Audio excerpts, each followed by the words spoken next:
Hey, I'm Bonnie G and welcome back to another ARC video. Today I'm going to showcase 4 mods that really added to my garden builds, and they can really change the look of your base and your base's gardens. We've got RP Cooking and More, Eco's Garden Decor, Eco and Wonderland, and Eco's Garden Friends. I use the last 3 together, but they are technically separate mods and can be used as standalones. So without further ado, let's dive in. First on the list is the big one, RP Cooking and More. It adds a lot to the garden and cooking systems of ARC and will really appeal to those who enjoy base building, RPing, and cozy core. I don't know if cozy core was a thing before, but it is now. Let's look this up. Cozy core. Oh, so it's a thing. You know, it's fine. Nothing's original. Everything's already been done, and I'm fine with that. I'm not upset. You're upset. It's So as I said, this mod adds a ton to these two systems and does it well. It adds a bevy of new crop types and recipes, not to mention the many different cooking stations, which completely changes how you prepare your meals, as well as some decor items. First off, you get 6 new crafting stations with this mod. You get fish traps, recipe pages, garden bench, kitchen counter, dyes, and the decor station, as well as a little something extra. Fish traps will net you a number of fish, crab, and crawfish, and you can use leech blood as bait. Recipe pages allow you to craft your own recipes within this mod. It's much more gratifying too because you get so much more to work with. Chocolate! Chocolate! Chocolate! The garden bench is where you're gonna craft everything garden related, like your plots and seeds and some extras to boot. The kitchen counter is where you'll be crafting all your cooking stations like the cutting board, sauce station, pizza oven, and more. The dye engram allows you to make dyes in the wine press. And the decor station is what it says on the tin. It's where you'll craft all those extra decor items like tables, lights, and shelving. Let's take a look at each of these stations and see what they have to offer. In the garden bench, you'll find the plots. You have a couple you can choose from here. There are the square plots, the snappable plots, and round planters. This is what you'll be planting your veggies in. You also get a melon, grain, and berry patch, and an herb and mushroom boxes. Speaking of seeds, this mod includes a bunch of new seed types. To get them, you'll need to build the mod's version of a compost bin. Put your dino droppings in there, and in no time you'll have compost, leech blood, and seed packs. Take those seed packs into your inventory and select Consume, which will net you a random variety of seeds. As I said before, the plots and patches do require fertilizer and water. I've already shown you how to get fertilizer, so let's check out the mod's water system. It's pretty simplistic in the best of ways. You get a water intake which can be placed anywhere. It doesn't need to be near water. And the irrigation which can be placed on top of it. This will provide irrigation to a wide area, so you may be able to get away with just one of these depending on your garden size. The trees, however, don't need either of these things. As soon as you craft them, they can be placed anywhere you like and will begin to produce pretty soon after. Aside from the garden plots, there's an apiary for honey, a chicken coop for eggs, and a milking station for milk. The apiary, or the beehive lamppost, can be placed near your garden plots to begin producing honey. No need to go out and worry about being stung to death for that sweet liquid gold. The chicken coop doesn't actually come with chickens, you'll have to provide that yourself. Same for the milking station. Without changing anything in the innie, you'll need dodos for the coop, and you'll need megs for the milking station. Male or female work, just don't think too hard about that. Honestly, I'm happy for it because it seems all the female dodos near my base went extinct. Place them near their respective stations and they'll begin generating eggs and milk. As I said before, you can change the any settings if you want to change which dinos are your egg or milk producers. Check out the mod page on Steam and go to the discussions tab and look for the pinned discussion any setting explanation and example. That'll show you how to set that up if you wish to change it. Moving on to the cooking portion of this mod, let's take a look at the kitchen counter. You get a lot of different stations here. You can make flour, Wash fruit and marinate meat, make vinegar, slice and dice produce, create sauces, grind spices, churn butter, cream, and cheese. Heck, you can even make alcohol.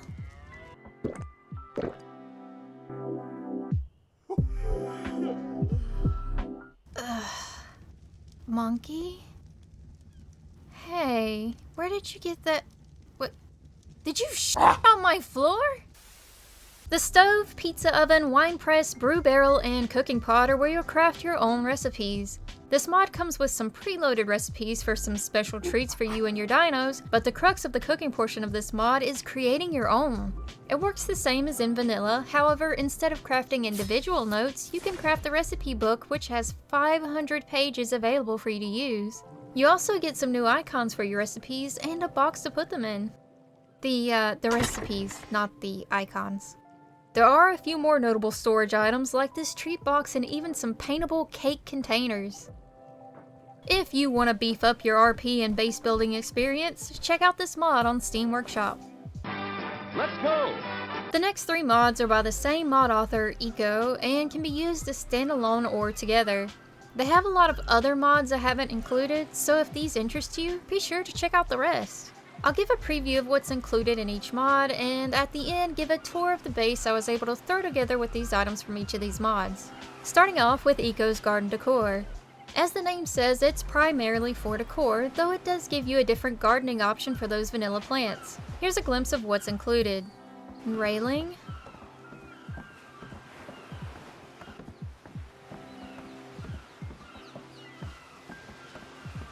Fountains. Lighting.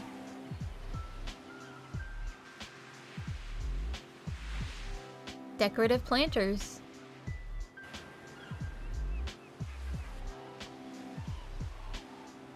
Structures.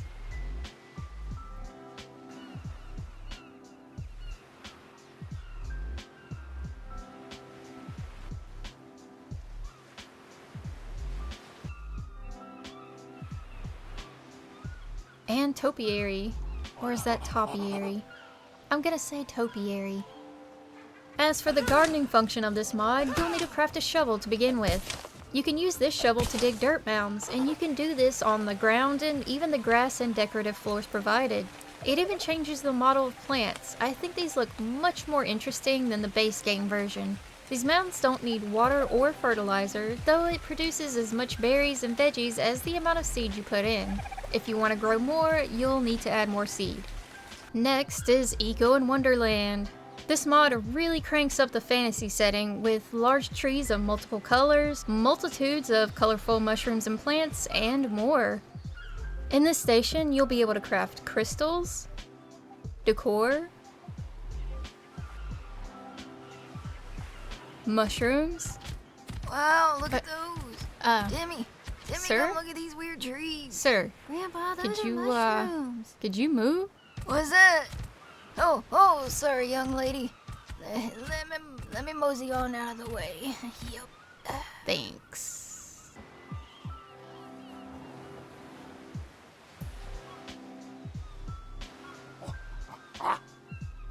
Plants.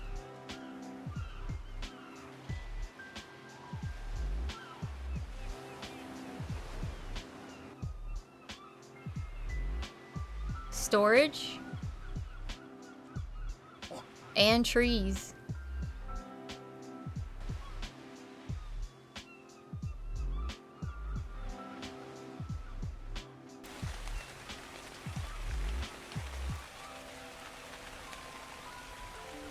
Eco's Garden Friends is another mod that will add to the Alice in Wonderland or It's a Bug Life fantasy feel, full of giant foliage to make you feel small, and of course, the Garden Friends. In this mod, you get decor, foliage,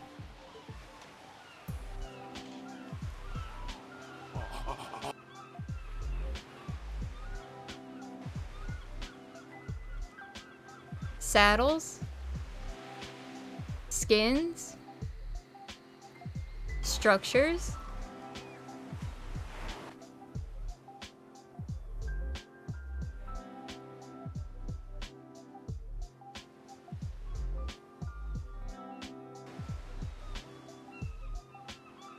and utility. The main thing this mod includes are special garden friend spawns that you can tame with pollen, which can be converted from honey with the pollen converter. If you want to get your hands on these fantasy friends, you'll first need to locate them in a swamp area. You can identify them by the blue glow they emit. They shouldn't be difficult at all to find, as I barely stepped foot in the swamp and found quite a few. Place the pollen in the last slot in your hotbar like with any passive tame and hand it over. But don't forget to craft the garden mask. You'll need this to convince them that you're one of the tribe in order not to scare them off. They'll also not be able to be tamed if there are any aggressive dinos in the area. They are very skittish. You'll also want to craft these special saddles for them. With these saddles, you don't ride these bugs. You become the bug. Aside from the friends, there is a giant snail you can use as a mobile platform. And when I say giant, I mean your mom. You can find this large Kepius in the same places as Titano spawn. Luckily, they are a passive tame, and you can use the same pollen as we use for our smaller buggy friends. Just be sure to keep it safe or the tame bar will reset. I've thrown together a small base using assets from each of these 3 mods. With more time to play around, you can make something really cool. This batch of mods will really appeal to those that are into cozy settings, Alice in Wonderland fantasy, and those unique base builders out there. It might fall under cottagecore. I'm not sure. Any of you cottagecore enthusiasts, let me know. What do you think? Thanks for watching this video. It took a lot longer than I intended to get this out, but here it finally is. This will probably be my last ARK video for a little while because I have another video planned that I'll be working on as soon as this video is published. Which is now. That one's gonna be on a gem of a game called Wildmender. However, feel free to give me some mod recommendations for any of the games I've covered, or recommend some games for me to try out.